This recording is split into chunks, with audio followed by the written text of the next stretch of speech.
Number increasing جس طرح بڑھتا جا رہا ہے، شوگر پیشنٹس کی بات کر رہا ہوں، پاکستان نمبر 1 کنٹری ہوا ہے۔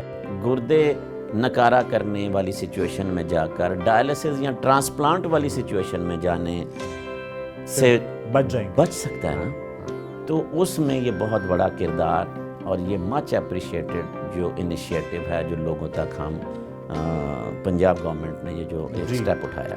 ہر سرکاری ہاسپٹل میں، پرائیویٹ میں تو ہوں گے یقیناً، یہ شوگر ٹیسٹ اویلیبل ہیں جو کہ یہ ناظرین کے لیے بہت ضروری ہے۔ جی، پچھلی دفعہ بھی ہم نے بہت زیادہ فوکس کیا تھا، اور اس دفعہ بھی اس بات کو میں تھوڑا سا دہرانا چاہوں گا کہ یہ ٹیسٹ اس کی تشخیص کے بہت سستے ہیں، ٹھیک ہے، اور پنجاب کے تمام ہسپتالوں میں یہ دستیاب ہیں۔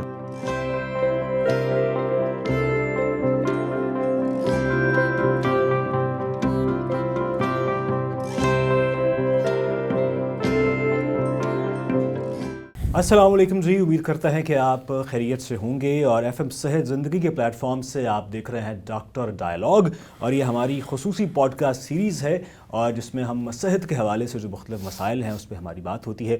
اور آج ہم بات کرنے جا رہے ہیں شوگر یعنی کہ ڈائبٹیز کے حوالے سے، اور ڈائبٹیز کا ہمارے گردوں پہ کیا اثر ہوتا ہے۔ آج ہمارا ٹاپک ہوگا، ہمارے لیے اعزاز کی بات ہے کہ ایک دفعہ پھر ہمیں جوائن کیا ہے ملک کے مایہ ناز نیفرولوجسٹ ڈاکٹر علی ثقلین حیدر صاحب نے۔ سر بہت شکریہ آپ کے وقت کا، آپ کو ہم بارہا زحمت دیتے رہیں گے تاکہ اس ٹاپک پہ سراسر گفتگو ہوتی رہے۔ سر پچھلی جو ایپیسوڈ تھی اس میں ہم نے بات کی گردوں کے حوالے سے جو مسائل سامنے آتے ہیں۔ آج ہم بات کر رہے ہیں کہ اگر آپ کو شوگر ہے تو اس کا آپ کے گردوں پہ کیا اثر ہو سکتا ہے۔ سر پہلے تو کائنڈلی یہ بتائیے گا کہ شوگر، ڈیفائن ڈائبٹیز ہمارے ناظرین کے لیے، کہ شوگر جو ہے وہ کسے کہتے ہیں عام زبان میں؟ جی تھینک یو محسن، ایک دفعہ پھر آپ نے مجھے اپنے پروگرام میں انوائٹ کیا ہے، اور جس طرح میں نے پچھلی دفعہ بھی کہا تھا کہ یہ جو پنجاب گورنمنٹ کا یہ جو ہیلتھ سیگمنٹ آپ نے ایف ایم صحت زندگی والا سٹارٹ کیا ہے، یہ بہت بڑا انیشیٹو ہے۔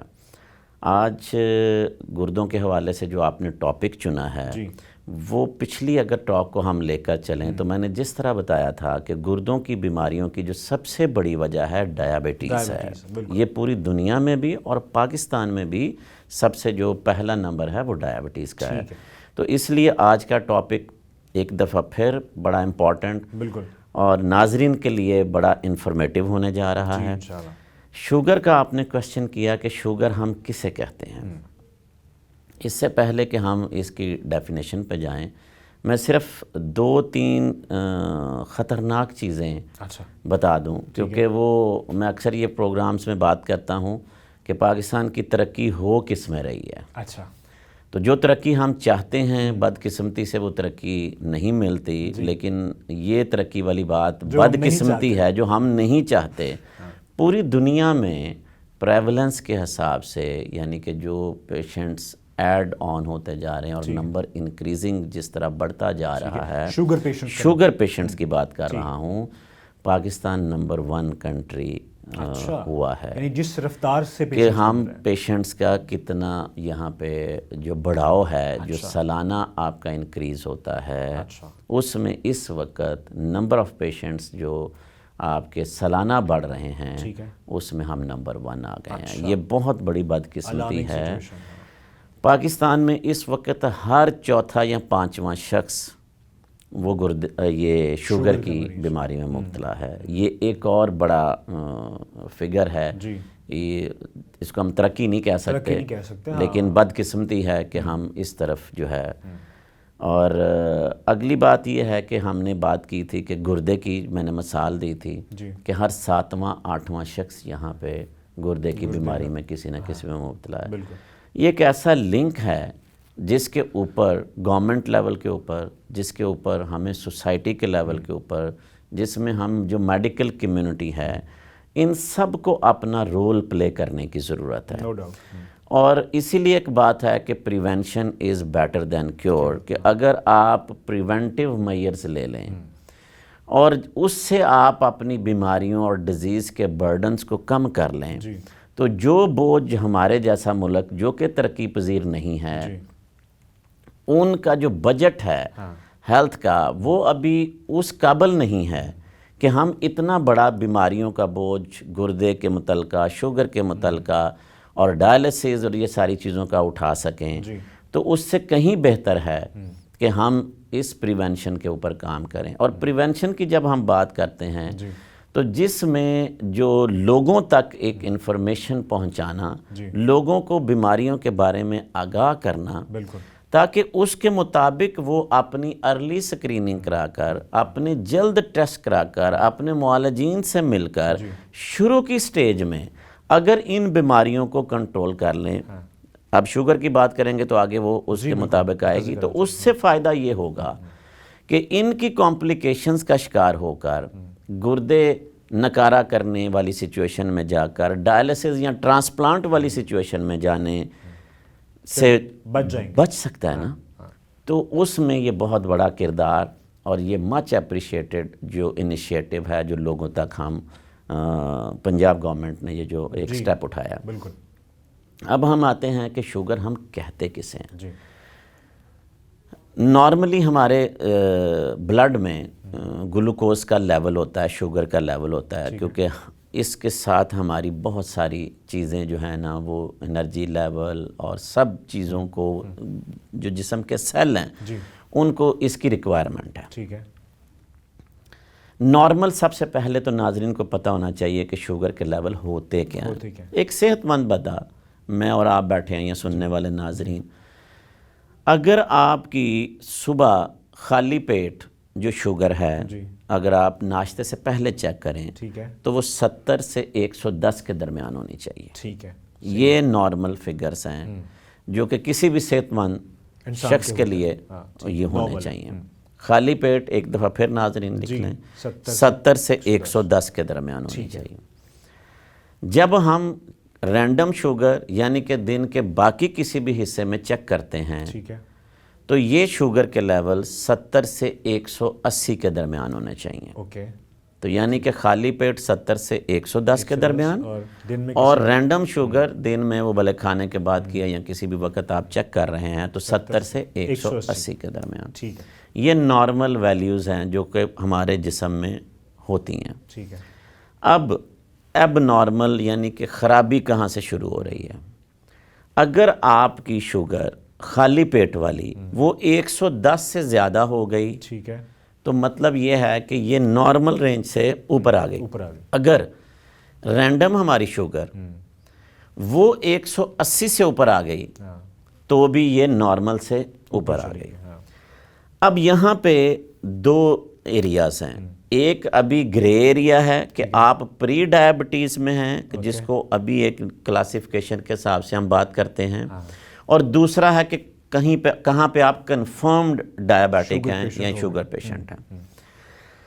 180 سے 200 کے درمیان اگر آپ کی شوگر نکل رہی ہے نا تو یہ گرے ایک ایریا ہے، یہ پری ڈائبٹیز ہے. آپ اس طرف جا رہے ہیں ابھی. اب آپ کو اس کی وارننگ مل گئی ہے کہ نارمل سے آپ اوپر آ گئے ہیں لیکن ڈائبٹیز کی کنفرمیشن میں ابھی نہیں گئے. تو یہاں پہ بہت بڑا میسج ہوگا جو آگے ہم اس پروگرام میں جا کر ڈسکس کریں گے کہ اس سچویشن یا سینیریو کو کس لیول تک سنبھالا جا سکتا ہے. تو یہ پری ڈائبٹیز ہوگی. اگر ہم فاسٹنگ کی بات کر لیں تو 110 سے 126 کے درمیان اگر یہ لیول ہیں تو یہ پری ڈائبٹیز ہے. تو اب میں دوبارہ دہرا دیتا ہوں پری ڈائبٹیز کو کہ فاسٹنگ لیول 110 سے 126 کے درمیان، اور ہم نے نارمل بات کی تھی 70 سے 110، 110 سے 126 جو ہو گئے وہ پری ڈائبٹیز ہو گئے. ہم رینڈم میں آ جاتے ہیں 70 سے 180 کے درمیان اور 180 سے 200 کے درمیان پری ڈائبٹیز ہو گئی. اب آگئی ڈائبٹیز شوگر. آپ کے رینڈم لیول جو دن کے وقت کسی وقت ہیں وہ 200 سے کراس کر گئے تو آپ ڈائبیٹک ہو گئے ہیں.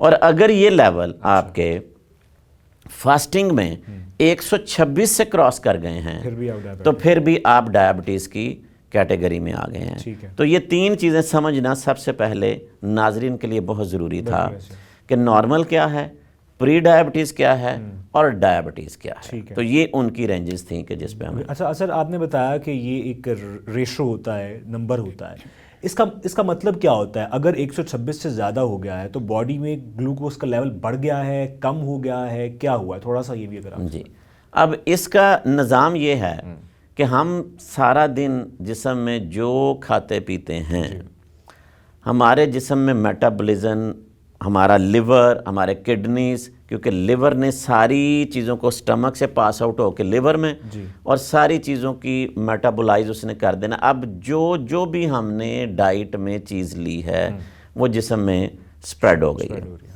اس کے بعد اگلا نظام یہ ہے کہ جسم کو ضرورت کتنی ہے اور ایکسٹرا جتنی بھی چیز ہے، کیونکہ اگر آپ سوچیں کہ انسان اپنی لائف میں کتنا کچھ کھاتا پیتا ہے اور اگر یہ سارا ریٹین ہونا شروع ہو جائے تو انسان کا کیا ہوتا؟ بالکل ایسے اللہ نے ایسا ایک نظام پیدا کیا کہ پھر گردے بنا دیے کہ ہر وہ چیز جتنی باڈی کے اعضاء کو، سیلز کو ضرورت ہے وہ ریٹین ہو جائے گی، اور ایکسٹرا جو بھی 1% بھی ایون چیز ہے نارمل گردوں کے فنکشن میں ہم نے پچھلی دفعہ بات کی تھی، انہوں نے اخراج کا نظام انہوں نے خارج کر دینا ہے. اب یہاں پہ پرابلم کیا ہو رہا ہے؟ پرابلم یہ ہو رہا ہے کہ جو ہمارا پینکریاز ہے جسے ہم لبلبا کہتے ہیں، وہ انسولین نارملی ہمارے جسم کے اندر خارج کر رہا ہے، پروڈیوس کر رہا ہے. یعنی کہ ہم نے روٹی کھائی، کچھ بھی چیز کھائی، اب اس میں لازمی بات ہے کہ کاربوہائیڈریٹس، پروٹینز، باقی ساری چیزیں ہیں. اب اس سے بلڈ میں شوگر کے لیول آپ کے نیچرلی، نارملی، فیزیولوجیکلی بڑھنے ہیں. اب نارمل جسم اس کو کنٹرول کیسے کر رہا ہے؟ لبلبا کر رہا ہے. ٹھیک ہے. لبلبے سے جب یہ انسولین خارج ہو کر بلڈ کے جتنے وہ لیول بنتے ہیں اس کو نیوٹرلائز کر دیتی ہے. اب پرابلم کہاں میں آ رہی ہے؟ یہ تو نارمل فزیالوجی تھی کہ جس میں انسان کے جسم نے اس طرح ریئیکٹ کرنا ہے. اب پرابلم یہ آ گئی کہ ہمارا جو پینکریاز ہے وہاں پہ 2 پرابلمز جنریٹ ہوتی ہیں لبلبے میں. یا تو انسولین وہ جتنی چاہیے اتنی وہ بنا نہیں رہا، اس میں پرابلم آ گئی، اس کی پروڈکشن کم ہو گئی، یا اگر اس نے پروڈیوس کی ہے تو لیکن وہ انسولین سے باڈی ریزسٹنس ہو گئی. یہ ڈائبٹیز کی ایک قسم ہے. اور دوسری طرف یہ ہے کہ اس لبلبے میں انسولین بن ہی نہیں رہی، کوئی ایسی پرابلم آ گئی ہے. تو یہ نیکسٹ سٹیج ہے، زیادہ خطرناک سٹیج. اچھا، یہ والی جو ہے یہ ٹائپس ہے، اس سے آگے جو ہم بات کریں گے. تو ٹائپ 1 اور ٹائپ 2. ٹائپ 1 ڈائبٹیز وہ ہے جس میں لبلبا انسولین بنا ہی نہیں رہا. وہ پیدائشی طور پر، وہ کسی جینیٹک عمل میں جب کبھی بھی آپ کے ہوئی، اور یوزولی یہ ارلی ینگ ایج میں یا بچوں میں یہ ٹائپ 1 ہوتی ہے. ٹائپ 2 وہ ہے کہ جس میں بن تو رہی ہے، یا تو وہ اتنی نہیں بن رہی اور یا وہ ایکٹ نہیں اپنا صحیح کر رہی، اور یہ usually middle age and above, یہ ٹائپ 2 ڈائبٹیز ہے. ٹائپ ایک اور بھی ہے جسے ہم کہتے ہیں گیسٹیشنل. یہ گیسٹیشنل وہ ہوتی ہے کہ جب خواتین حاملہ پریگننٹ ہوتی ہیں اس کے درمیان میں عارضی طور پر شوگر کے لیول بڑھ جاتے ہیں، لیکن ڈیلیوری کے بعد یوزولی وہ نارملائز ہو جاتے ہیں. تو اس کو ہم تیسری ایک قسم کو جسے ہم گیسٹیشنل کہتے ہیں. تو یہ اس طرح شوگر کا عمل. بالکل ٹھیک ہے. اچھا سر، اب شوگر آپ کو ہو گئی، جیسے ابھی آپ نے کیا کہ وہ صورتحال کا سامنا آپ کو ہو گیا. اب اس کا جیسے آپ نے بتایا تھا کہ سب سے زیادہ اثر گردوں پر ہوتا ہے. یہ گردوں پہ شوگر کا اثر کیا ہوتا ہے؟ یعنی اگر ہم یہ بات کریں کہ فلاں پیشنٹ کے گردے شوگر کی وجہ سے متاثر ہو رہے ہیں، سمٹمز کیا ہوں گے؟ کیا وہ علامات ہوں گی کہ آپ کے گردے واقعی متاثر ہو رہے ہیں؟ جی، اس میں محسم یہ ہے کہ جب ہم نے بات کی کہ جسم میں انسولین کا نہ بننا یا انسولین کا ایکٹ نہ کرنا، اس سے کیا ہوگا کہ جسم میں نارمل سے ابو لیول شوگر کے رہیں گے. گردوں کی ایک حد تک کیپیسٹی ہے کہ وہ آپ کا ایکسکریشن کرے، لیکن اگر بلڈ میں لیول ہی اتنے زیادہ رہ رہے ہیں کہ وہ خارج بھی صحیح نہیں، گردے پورا نہیں کر پا رہے، اور ادھر سے انسولین کا بننا یا اس کا اتنا ایکٹ نہ کرنا، تو یہ جسم میں جو مستقل طور پر شوگر کا ہائی رہنا، یہ پھر ڈیمیجنگ ہے، یہ نقصان پہنچاتا ہے۔ یہ نقصان ایک اعضاء کے لیے نہیں ہے۔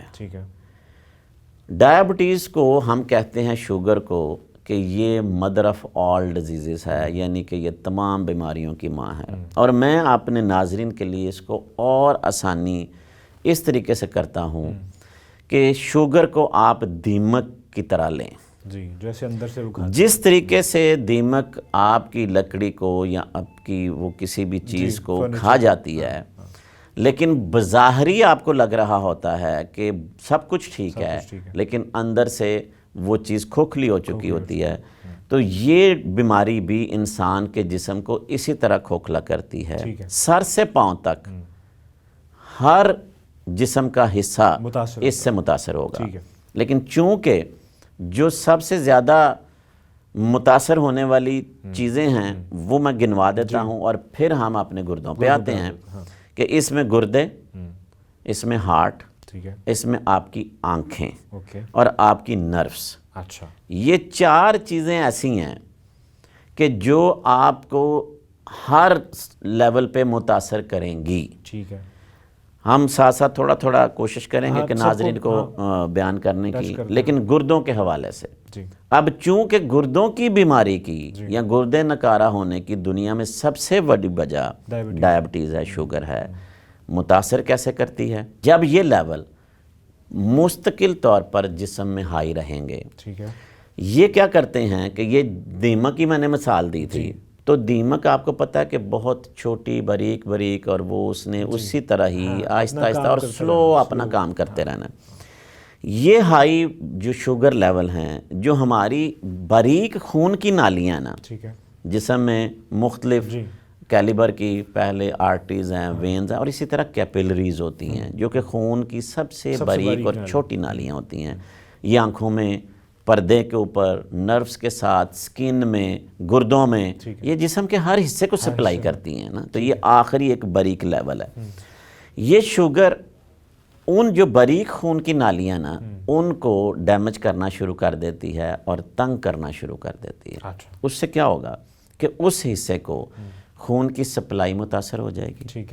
ایک تو یہ میکانزم ہو گیا کہ گردے میں جب یہ ان نالیوں کے لیول تک جا کے شوگر متاثر کرے گی تو گردوں کو خون کی سپلائی کے حوالے سے مسئلہ آئے گا۔ جب پراپر ایک حصے کو صحیح طریقے سے خون کی سپلائی نہیں ہو پا رہی تو اس کا فنکشن متاثر ہوگا۔ ایک تو یہ بات ہوگی۔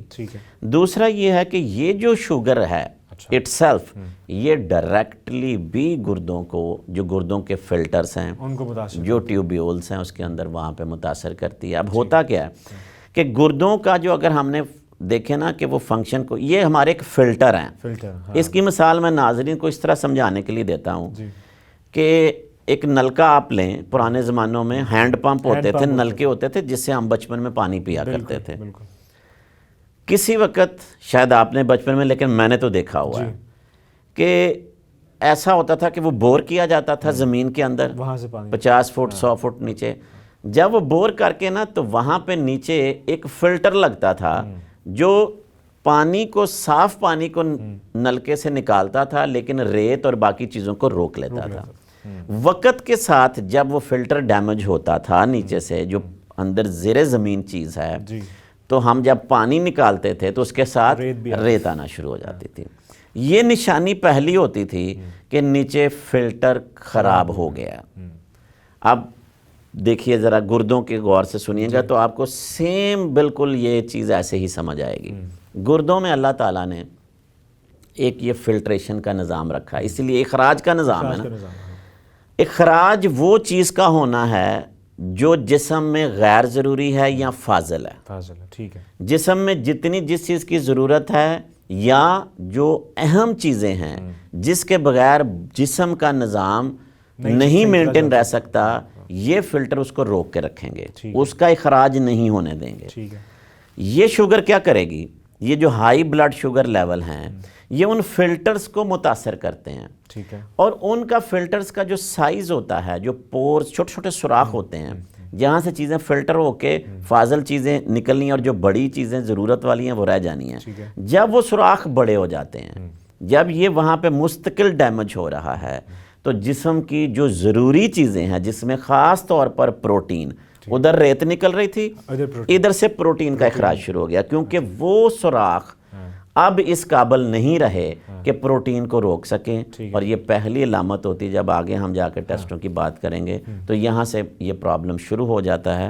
تو اس طریقے سے یہ جو ہائی بلڈ شوگر لیول ہیں وہ خون کی سپلائی, خون کی نالیوں کو ڈیمیج کر کے, گردے کے فلٹرز کو ڈیمیج کر کے, تو سپلائی, خون کی سپلائی کا نظام اور جو اخراج کا نظام ہے اس کو متاثر کرتے ہیں. بالکل ٹھیک ہے. اچھا سر, اب آپ کو مثال کے طور پہ جیسے آپ نے کہا فزیکلی سمٹم کیا اس کی ہوتی ہے کہ آپ کو شوگر ہوگی ہے؟ کچھ بھوک میں کمی آ جاتی ہے, یا آپ کو بھوک زیادہ لگتی ہے, یا مطلب ٹیسٹ تو جیسے آپ نے کہا تھا کہ اینولی ٹیسٹ ہونے چاہیے, لیکن اگر آپ نے اینول ٹیسٹ بھی کروا لی ہیں اس کے بعد سمٹمز کچھ ایسے آئیں کہ آپ فوری ڈاکٹر کے پاس جائیں, وہ کیا ہیں؟ اچھا, آپ کا یہ سوال شوگر کے متعلقہ ہے یا کہ گردوں شوگر سے متعلق؟ شوگر کے. شوگر کی 3-4 چیزیں ذہن میں رکھ لیں. جی. نارمل نظام یہ ہے گردوں کا کہ آپ کے جسم میں جو بھی چیز بڑھی تو اس نے فوری جسم سے اس کو نکال دیا. تو اس کا مطلب نکالنے کا راستہ کیا ہے؟ پیشاب, یورین. ٹھیک ہوگا. تو سب سے پہلے تو جیسے ہی یہ لیول بڑھیں گے تو گردے کیا کریں گے؟ پیشاب کے راستے اس شوگر کو نکالیں گے. تو پہلا علامت کیا آئی کہ آپ کو پیشاب بار بار آنا شروع ہو جائے گا, زیادہ آئے گا, بار بار آئے گا, کیونکہ اب گردوں نے اپنا کام پہلے آپ کو رسپانس دینا ہے کہ تاکہ فٹافٹ میں ایکسٹرا چیز نکالوں. تو پیشاب کا بار بار آنا یہ پہلی علامت. اب پیشاب جیسے ہی نکل رہا ہے تو چونکہ یہ فاضل مادے آپ کے جسم میں پانی کے ساتھ نکل رہے ہیں, کیونکہ یورین بیسیکلی لیکوڈ ہے, پانی کی کمی کا شکار ہو گئے. ٹھیک ہے, ڈی ہائیڈریشن. تو پانی کی کمی کا شکار جسے ہم ڈی ہائیڈریشن کہتے ہیں, اس کی اگر ہم علامات پہ جائیں تو ہمارا حلق یا زبان, جو گلا خشک ہوتا ہے, اس کو جسم کیسے کمپنسیٹ کرتا ہے کہ آپ کو پیاس لگتی ہے تو آپ کو پانی کی طلب بڑھ جاتی ہے. پیشاب کا بار بار آنا اور پیاس کا بڑھ جانا کہ آپ بار بار پانی پینے کو دل کر رہا ہے, 2 چیزیں ہو گئیں.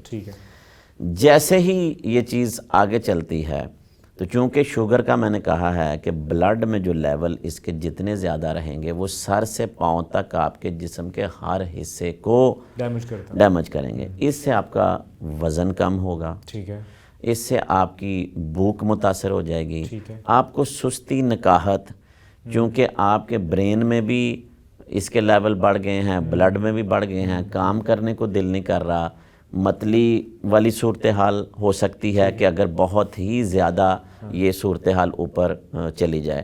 تو یہ ارلی علامات ہیں کہ آپ کا جسم کمزور ہونا شروع ہو جائے, پیشاب بار بار آنا شروع ہو جائے, پیاس زیادہ لگنی شروع ہو جائے. تو آپ کم از کم ضرور سوچیں کہ آپ کو کہیں شوگر تو نہیں ہوگی, تو ٹیسٹ کرا کے اس وقت دیکھ لینا چاہیے. ٹیسٹ کے ٹائپس کیا ہیں, اور کیا ہمارے ہر سرکاری ہاسپٹل میں, پرائیویٹ میں تو ہوں گے یقیناً, یہ شوگر ٹیسٹ اویلیبل ہیں, جو کہ یہ ناظرین کے لیے بھی بہت ضروری ہوتا ہے؟ جی, پچھلی دفعہ بھی ہم نے بہت زیادہ فوکس کیا تھا, اور اس دفعہ بھی اس بات کو میں تھوڑا سا دہرانا چاہوں گا کہ یہ ٹیسٹ, اس کی تشخیص کے بہت سستے ہیں. ٹھیک ہے. اور پنجاب کے تمام ہسپتالوں میں یہ دستیاب ہیں, اور وہاں پہ تقریباً آپ سمجھیں کہ یہ فری آف کاسٹ ہیں, یعنی کہ اس کی اتنی کو منیمم وہ آپ سے نہ ہونے کے برابر ہے کہ اگر لیں. سب سے پہلے تو دیکھیں کہ ہم نے اس کو تشخیص کرنی کیسے ہے کہ آپ کو شوگر ہو گئی ہے کہ نہیں ہو گئی. تو فاسٹنگ آپ ایک شوگر چیک کر لیں. اچھا, وہ شوگر چیک کرنے کے لیے آپ کو پتہ ہے کہ آپ آج کل گلوکومیٹر سے سٹکس ہے, وہ 20-30 روپے کی ویسے بازار سے مل جاتی ہے, تو اگر ویسے آپ ہسپتال جا کے کرانا چاہیں تو بھی آپ کو وہاں پہ کرا سکتے ہیں. تو اگر یہ شوگر لیول آپ کا فاسٹنگ 126 سے اوپر ہے تو آپ کو ڈائبٹیز ہو گئی. جو گھر میں بھی لوگ کرتے ہیں, دیٹ از آلسو ریکمینڈڈ. بالکل ریکمینڈڈ ہے. اسی لیے میں نے کہا کہ یہ آپ سمجھیں کہ یہ ان بیماریوں میں سے بیماری ہے کہ جس کی مشکلات تو بہت زیادہ ہیں, جس کی کمپلیکیشن بہت زیادہ ہیں, لیکن تشخیص سب سے آسان ہے کہ جو گھر بیٹھے انسان کر سکتا ہے.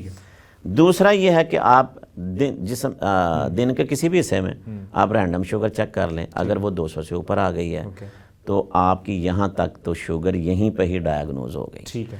ساتھ اس کے ہم دیکھتے ہیں کہ فیملی ہسٹری، کیونکہ ڈائبٹیز جو ہے یہ شوگر یہ کامنلی اس کی جو ہے یہ فیملیز میں یہ فیمیلیل ڈیزیز ہے کہ اگر آپ کا ایک پیرنٹ جو جینیٹک لا کے مطابق اگر ماں یا باپ میں سے کوئی ایک ڈائبیٹک ہے تو امکان اس بات کا موجود ہے کہ 25% بچوں میں یہ ٹرانسفر ہوگی، اور اگر دونوں وہ شوگر کے مریض ہیں تو 50% کے قریب جو ہے نا یہ اس میں آئے گی. تو اگر آپ کی خاندان میں شوگر ہے تو بھی آپ کو وقتاً فوقتاً یہ چیز کو چیک کرنا چاہیے کہ کہیں آپ ڈائبیٹک تو نہیں ہو گئے.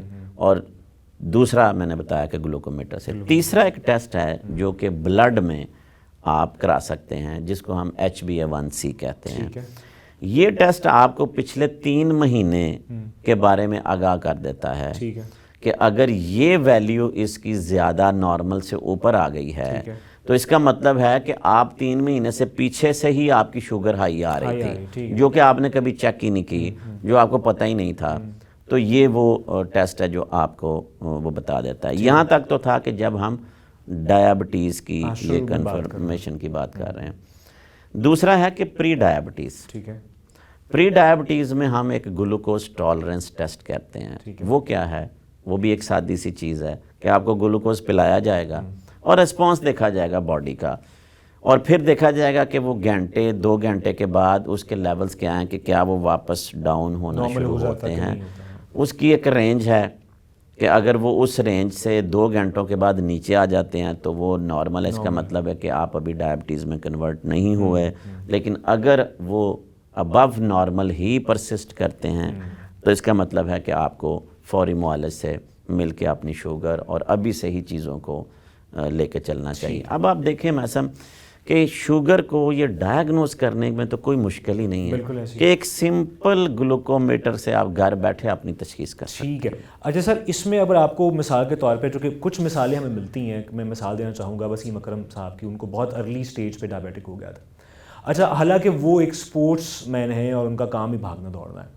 کیسے بچا جا سکتا ہے؟ لائف سٹائل ہمارا کچھ ایسا ہو گیا ہے، جیسے آپ نے نمبرز جو شیئر کیے ہیں وہ کافی ہاریفائنگ ہیں، اور اس کی وجہ صرف لائف سٹائل ہے یا کچھ اور بھی ہے؟ یا اگر مثال کے طور پہ ہمیں ڈائبٹیز ہو گیا ہے تو کون سے ایسے طریقہ کار ہیں کہ جس کے ذریعے ہم واپس نارمل لائف کی طرف آ سکتے ہیں؟ جی، بڑا امپورٹنٹ یہ سیگمنٹ ہوگا جو اس کویسچن کے ریلیٹڈ، کیونکہ لائف سٹائل سب سے امپورٹنٹ چیز ہے.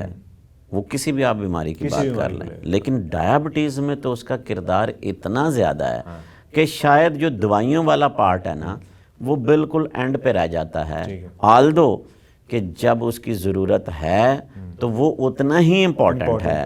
لیکن اگر ہم شروع میں جو بات میں نے کی تھی کہ اگر ہم پریونشن کے اوپر کام کر لیں، جو احتیاطی تدابیر ہم کر لیں، اب میں اسی کویسچن کے ساتھ باقی چیزیں جوڑ دوں گا کہ جو ہم نے بات کی تھی پری ڈائبٹیز.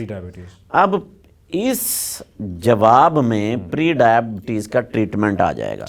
دیکھیں، پری ڈائبٹیز میں کیا تھا کہ آپ گرے زون میں ہیں، آپ کے ابھی لیول ابو دا نارمل تو ہو گئے لیکن وہ ڈائبیٹک رینج میں نہیں گئے. ٹھیک ہے. اب لائف سٹائل موڈیفکیشن جس میں 3 چیزیں بہت ہی اہم ہیں. سب سے پہلا کام آپ کی ورزش، آپ کا پیدل چلنا، واک کرنا، جم کرنا، اپنی باڈی کی جو بھی آپ نے کیلوریز ہیں ان کو برن کرنا، اور اس سے آٹومیٹیکلی جو آپ کی بلڈ کی جو جسم کی شوگر ہے وہ یوٹیلائز ہوگی. جب آپ اس کو استعمال کریں گے شوگر کو تو اس کے لیول ڈیفینیٹلی نیچے آ جائیں گے. اس میں کوئی دوائی کا استعمال نہیں ہے ابھی تک، ایک آپ کے اپنے اختیار میں ہے. اور اس کا رول اتنا زیادہ ہے کہ اگر آپ پری ڈائبٹیز میں جہاں پہ ابو دا نارمل گئے ہیں وہاں پہ آپ اس ایکٹیو لائف سٹائل میں چلے گئے ہیں، شوگر کے مریض کے لیے یہ ریکمینڈڈ ہے کہ وہ 1.5 گھنٹہ ڈیلی 1 گھنٹے سے 1.5 گھنٹے تک اس کی واک ہونی چاہیے. اور یہاں پر اگر ہم بات کریں پری ڈائبٹیز میں کہ یہ واک کو یہیں پہ اپنا لیا جائے. جتنے بھی یہ لوگ ہوں گے جو اپیرنٹلی بظاہری وہ صحت مند ہوں گے لیکن ان کو اگر پتہ چل گیا ہے کہ ہمارے لیول ڈسٹرب ہو گئے ہیں. یہاں پہ میرے پاس بہت ساری اگزامپلس ہیں کہ میرے ایسے پیشنٹس جو اس سٹیج پہ آئے ہیں آج وہ بغیر دوائی کے, دوبارہ دہرا رہا ہوں کہ بغیر دوائی کے وہ پری ڈائبٹیز سٹیج سے واپس نارمل اپنے بلڈ شوگر کے ساتھ اپنی زندگی گزار رہے ہیں. لیکن صرف انہوں نے اپنا لائف سٹائل چینج کیا ہے, انہوں نے اپنی ویٹ ریڈکشن کی ہے, انہوں نے پیدل چلنا, جم کرنا, ایکسرسائز کرنا شروع کیا ہے اور یہاں پہ ہی انہوں نے اپنی چیز کو کنٹرول کر لیا. دوسرا امپورٹنٹ فیکٹر یہ ہے کہ آپ کی خوراک. خوراک جب تک آپ بیلنس ڈائٹ پہ نہیں جائیں گے, ڈسپلن ڈائٹ میں نہیں ہوں گے, خوراک کو آپ اعتدال کے ساتھ, عاجزی کے ساتھ اور نبی اکرم صلی اللہ علیہ وآلہ وسلم کی احکامات اور سنت کے مطابق کہ آپ کو 1 روٹی کی بھوک ہے تو آدھی کھائیں, یعنی کہ بھوک رکھیں. اگر آپ یہ چیز بھی استعمال کر لیں تو یہی والی چیز بغیر دوائی کے آپ کو اس سے واپس ریورس کرنے میں ہیلپ فل ہوگی. آپ میٹھی چیزوں سے یہیں پہ اجتناب کر لیں. اچھا, اجتناب سے سر کیا مراد ہے, چھوڑ دیں یا؟ اچھا, اب اگر تو آپ پری ڈائبیٹک ہو گئے ہیں تو آپ کوشش کریں کہ آپ کاربوہائیڈریٹس والی چیزوں کو نہ لیں تاکہ یہ لیول پہلے ریورس ہو جائیں, کیونکہ میں زیادہ فوکس یہ کر رہا ہوں کہ یہ ریورسیبل سٹیج ہے. کل کلاں کو آپ ڈائبیٹک ہو گئے, کل کلاں کو آپ کے گردوں کو ڈیمیج سٹارٹ ہو گیا, یہ چیزیں اس سٹیج پر جا کے ریورسیبلٹی نہیں ہوتی. یہاں پہ آپ کے پاس ٹائم ہے, اگر آپ یہ تھوڑی سی قربانی دے دیں گے اور جب آپ اپنے آپ کو واپس نارمل لیولز کی طرف لے آئیں گے اور ہلکا پھلکا آپ ساتھ استعمال شروع کر دیں گے لیکن اپنی ایکٹیویٹی کو جاری رکھیں گے. اگر آپ دیکھیں نا کھائیں پئیں اور ساتھ اس کو برن کریں تو کوئی حرج نہیں ہے, لیکن پرابلم یہ ہے کہ کھاتے پیتے وقت تو ہم سوچتے نہیں ہیں, لیکن جب ایکٹیویٹی, ایکسرسائز, واک کا ٹائم آتا ہے تو ہم 10 دفعہ سوچتے ہیں اور اسی میں برا جاتی ہے. تو اس میں اگر آپ یہ چیزوں کو سیٹ کر لیں کہ زیادہ چکنائی والی چیز استعمال نہیں ہونی چاہیے, زیادہ میٹھی چیزوں سے آپ اجتناب کر لیں, آپ سہارا لیں سبزیوں کا, ویجیٹیبلز کا. ہمارا معاشرہ ویجیٹیبل سے آؤٹ ہوتا جا رہا ہے, ہم جنک فوڈ کی طرف پڑ گئے ہیں. ہمارا, میں تو مثال یہ دیتا ہوں کہ گوشت خور جو ہے وہ معاشرہ بن گیا ہے. ٹھیک ہے استعمال کریں لیکن اس کا ایک کوئی نہ کوئی تناسب ہونا چاہیے کہ آپ نے کبھی, اب یہ تو نہیں ہے کہ ڈیلی اور صبح شام آپ کو ایک ہی چیز ملنی چاہیے. اور اس سے کیا ہوا ہے کہ فروٹس اینڈ ویجیٹیبلز یہ آپ کی زندگی سے آؤٹ ہو گیا. کی بات کی, نیچرل شوگر فروٹس میں کہا جاتا ہے کہ ہوتی ہے, تو اس کا کیا کردار ہوتا ہے, اٹ از افیکٹو یا؟ اچھا, یہ تھوڑا سا نا ایک مت ہے. بعض لوگ یہ سمجھتے ہیں, جو میں اب ڈائبیٹکس کے لیے بات کر رہا ہوں, کہ جی ہم پھل کھائیں گے تو اس سے شوگر نہیں بڑھتی اور ریکمینڈڈ ہے کہ آپ 1 پھل روزانہ کھائیں. اچھا, میں اس بات سے ایگری کرتا ہوں کہ 1 پھل کھائیں, لیکن یہ ریکمینڈیشن ان لوگوں کے لیے ہے کہ جنہوں نے اپنی شوگر کو لائف سٹائل, ڈائٹ اور ڈرگس, دوائیوں سے کنٹرول رکھا ہوا ہے. آپ اس کے ساتھ یہ چیز کا, میں نے کہا کہ ایک مناسب استعمال, اور پھر ریکمینڈڈ 1 پھل. اب 1 پھل کی جو مقدار ہے وہ ذہن میں آ جانی چاہیے. اب ہو کیا رہا ہے کہ پاکستان میں 400 شوگر رکھنے والا بھی کہتا ہے کہ 1 پھل کی اجازت ہے, پاکستان میں 500 شوگر بھی ہے تو وہ کہتا ہے نہیں جی کہ میں ہلکا پھلکا تو کھا سکتا ہوں. بھائی یہ ان لوگوں کے لیے ہے جنہوں نے اپنی چیز, اس بیماری کو کنٹرول رکھا ہے. آپ کی تو پہلے ہی کنٹرول نہیں ہے. اور دوسری بات یہ ہے کہ اس کی مٹھاس کا قطعی یہ مطلب نہیں ہے کہ اس نے آپ کے لیول نہیں بڑھانے, یہ لیول تو وہ بڑھائیں گے. اب اگر آپ اپنی باقی مینجمنٹ سے اس کو کنٹرول میں رکھے ہوئے ہیں تو ہم ڈاکٹرز بھی ریکمینڈ کرتے ہیں کہ کوئی حرج نہیں ہے. لیکن ایک شخص جو انتہائی پور کنٹرول کے ساتھ ہے, وہ جب یہ چیز, اچھا انسولین لگاتے وقت اگر آپ کو 3 دفعہ کی ریکمینڈیشن ہے تو آپ وہاں پہ ڈنڈی مار جاتے ہیں, لیکن یہاں پہ آپ کھاتے وقت کہتے ہیں کہ یہ مجھے ایک ٹائم کے اوپر ایک پھل کا مطلب ایک پلیٹ سمجھ لیں کچھ بھی، تو وہ چیز نقصان دہ ہے. اچھا سر، کہاں پہ آپ کا شوگر لیول اتنا ہو جائے تو پھر وہ کڈنیز کو متاثر کرنا شروع کر دیتا ہے؟ اچھا اس کی کوئی ہارڈ اینڈ فاسٹ کوئی فارمولا نہیں ہے. ٹھیک ہے. Anything above the normal اگر وہ کانسٹنٹلی ہائر سائڈ پہ رہ رہی ہے، یوزلی ہم تصور کرتے ہیں کہ یہ فگرز جو ہیں یہ اگر رینڈم دیکھ لیں تو 250 سے کراس کریں اور اسی کے اوپر ہی پرسسٹنٹ رہیں، لیکن اس کا قطعی مطلب یہ نہیں ہے کہ جن کی 220 ہوگی یا 225 ہوگی تو وہ ڈیمیج نہیں اور ہوگی. اس میں ایج فیکٹر بھی نہیں ہے؟ اچھا اس کا نہیں، اس کے ساتھ تعلق. اچھا ٹھیک ہے. اس کا تعلق آپ کے کنٹرول کے ساتھ ہے. اوکے. وہ لوگ جو ڈائبٹیز کو اچھا کنٹرول رکھے ہوئے ہیں، اب میں اگلی بات ایک اور اہم پوائنٹ یہاں پہ ہائی لائٹ کرنا چاہ رہا ہوں، وہ 20-30 سال سے بھی ان کو شوگر ہے تو ان کے گردے متاثر نہیں ہوتے. ٹھیک ہے. شرط ایک ہی ہے کہ آپ نے ڈے 1 سے اپنی ڈیزیز کو اچھا کنٹرول رکھا ہوا. ٹھیک ہے. ہو کیا رہا ہے ٹائپ 1 میں، یہ بیماری 10 سال کے بعد جو گردوں کی انوالومنٹ ہے وہ شروع ہو جاتی ہے. ٹھیک ہے. اگر آپ نے بالکل ہی ٹائپ 1 کو، ٹھیک ہے، میں ابھی مثال دیتا ہوں کہ ابھی کل میرے پاس ایک ینگ لڑکا 22 سال کا داخل ہوا ہے، اس کو 1.5 سال سے پتہ ہے کہ اس کو شوگر ہے. اچھا. اس کو ڈاکٹرز نے انسولین ایڈوائز کی ہوئی ہے. اچھا. اور وہ انسولین نہیں لگاتا کہ جی مجھے گھر والوں نے، چچا تایا فلانا جس سے بھی دوستوں نے کہا، انہوں نے کہا جی انسولین نہیں لگانی. وہ گولیوں سے اپنا علاج کر رہا تھا. اچھا. اب میں نے ابھی ذکر کیا کہ ینگ ایج میں اور بچوں میں ٹائپ 1 ہوتی ہے. ٹائپ 1 کا ٹریٹمنٹ ہے ہی انسولین سے سٹارٹ ہونا. اچھا. ٹھیک ہے. اب اس کا نتیجہ یہ ہوا ہے کہ 1.5 سال کے اندر اس کو اچھی خاصی کمپلیکیشنز آ گئی ہیں. اور اب وہ کل جب اس نے یورین کا ٹیسٹ کرایا تو وہاں سے بھی وہ فلٹرز، اب چونکہ اس نے شوگر کے لیول رکھے ہی آپ کے 400-500 پہ تھے جس سے وہ رہ رہا تھا، اور وہ کانسٹنٹلی جسم کے حصوں کو متاثر کرتی رہی، تو وہ والی جو بات اس کو 10 سال بعد جا کر ہونی تھی اس نے 1.5-2 سال کے اندر ہی اپنا نقصان کر لیا. ٹھیک ہے.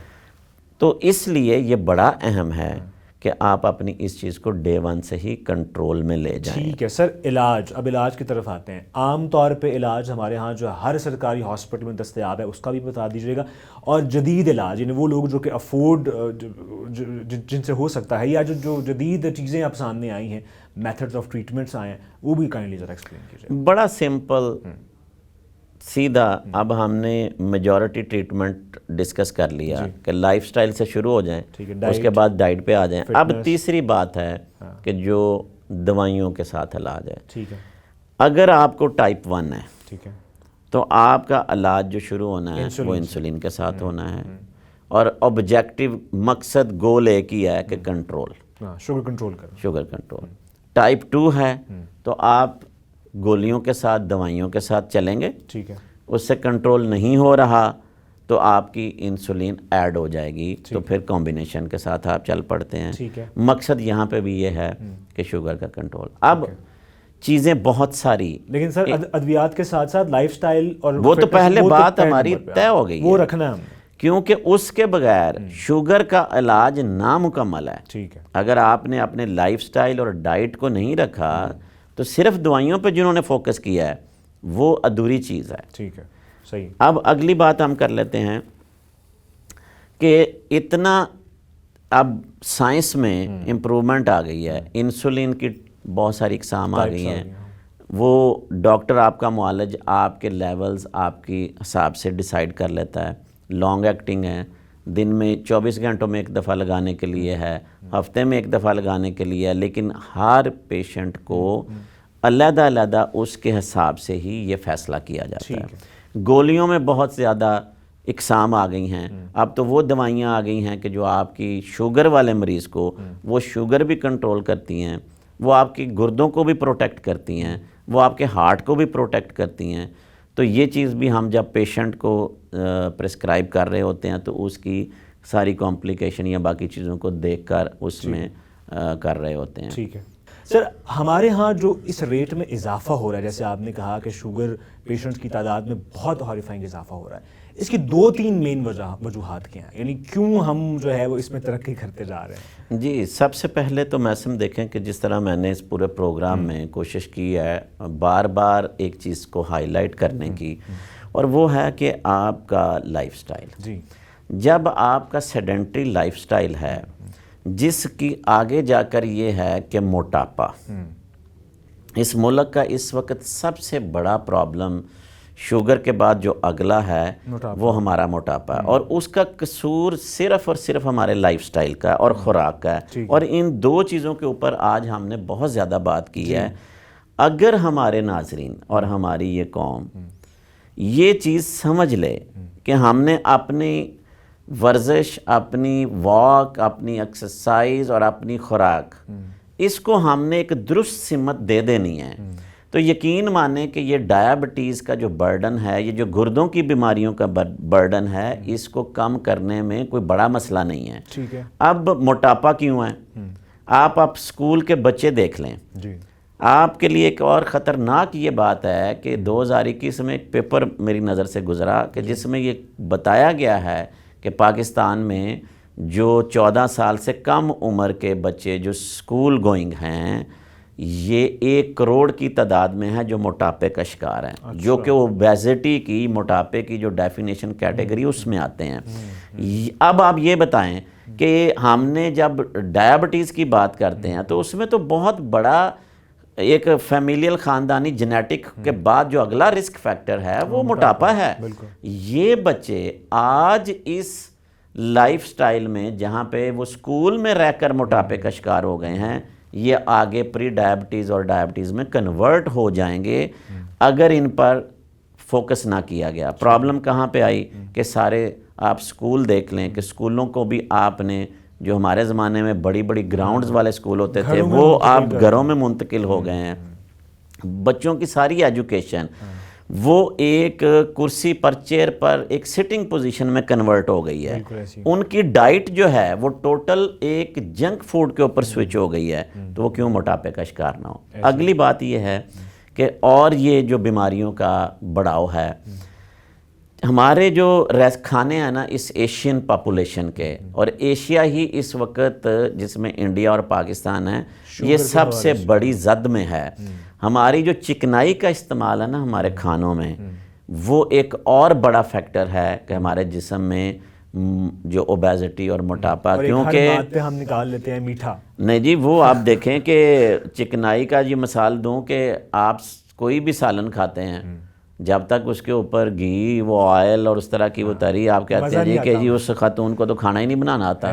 یہ ہمارا تصور ہے کھانے کے بارے میں.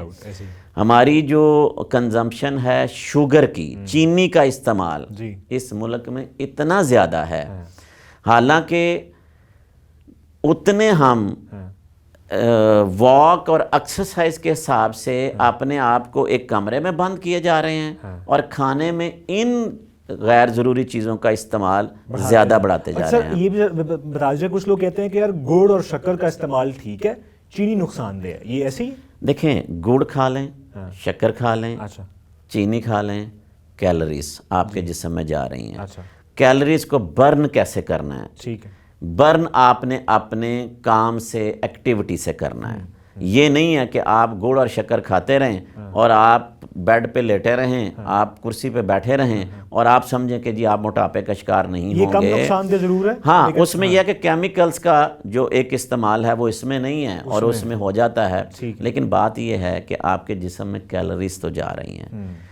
گڑ پھیکا تو نہیں ہے، ایسی شکر پھیکی نہیں ہو سکتی، ٹھیک ہے. تو اس لیے یہ مت کو بھی نکالنا ہے.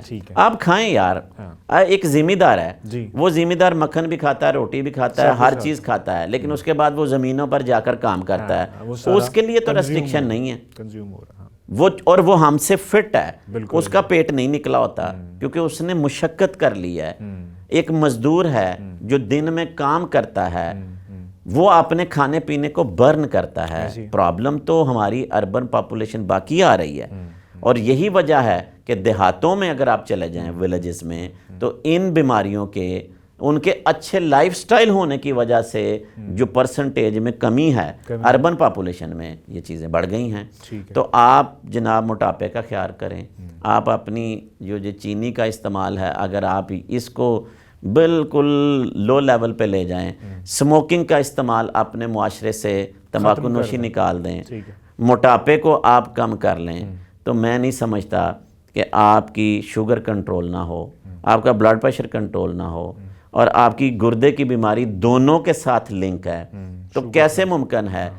اب ان کو اگر میسم آپ دیکھیں کہ جو میسج بار بار امپورٹنٹ دیا جا رہا ہے کہ میں نے بات کی تھی کہ prevention is better than cure, کہ احتیاطی تدابیر آپ استعمال کر لیں, آپ بیماریوں کا بوجھ کم کر سکتے ہیں. تو اگر جو پری ڈائبٹیز والے ہیں وہ یہ کام کر کے اپنی وہیں سے بیماری کو ریورس کر لیں تو وہ کبھی شوگر کی بیماری یا گردے کی بیماری میں نہیں جائیں گے. جو بلڈ پریشر والے حضرات ہیں اگر وہ نمک کا استعمال کم کر کے, چکنائی کا استعمال کم کر کے وہ اپنے بلڈ پریشر کو کنٹرول رکھ لیتے ہیں تو ان کو گردوں کی بیماری نہیں لاحق ہوگی. اس میں کوئی دوائی کا استعمال ابھی میں نے بات ہی نہیں کی کہ نہ اس کی ضرورت ہے. واک سے آپ کا بلڈ پریشر کم ہو جاتا ہے. آپ ہلکی پھلکی ایکسرسائز جم کریں, اس سے بلڈ پریشر شوگر کے لیول کم ہو جاتے ہیں. ہم اس طرف آتے ہی نہیں ہیں. اور یہ وہ چیز ہے کہ جو ہماری حکومت کے اوپر جو بوجھ بجٹ کے اوپر پڑتا ہے ہم وہ کتنا کم کر سکتے ہیں. تو اس لیے یہ جو آپ کا پروگرام ہے جو ایف ایم صحت زندگی ہے, ناظرین تک یہ انفارمیشن پہنچانے کا یہ جو بیسٹ انیشیٹو ہے, اس کو کنٹینیو رکھیں انشاءاللہ. اور ہمارا معاشرہ ان سے, ہمیں ناظرین سے یہ گزارش ہے کہ ان پر عمل کریں. فائدہ ہم خاندان کا بھی کریں گے, فائدہ اپنے ہم ملک کا بھی کریں گے. سر بہت شکریہ. اور آپ نے جیسے بتایا, جیسے آسان لفظوں میں سمجھایا, چونکہ یہ بہت مشکل چیزیں ہیں اور آپ نے اس کو بہت ہی آسان کر دیا. بہت شکریہ. ہم آپ کو آئندہ بھی ذمہ دیتے رہیں گے تاکہ ہم اس پر بات کرتے رہیں. آپ کا بہت شکریہ جی. آپ یہ پوڈ کاسٹ سیریز یقیناً انجوائے بھی کر رہے ہوں گے, جیسے سر نے کہا ہے اس پر عمل بھی کریں گے. اجازت دیجیے گا. اللہ حافظ.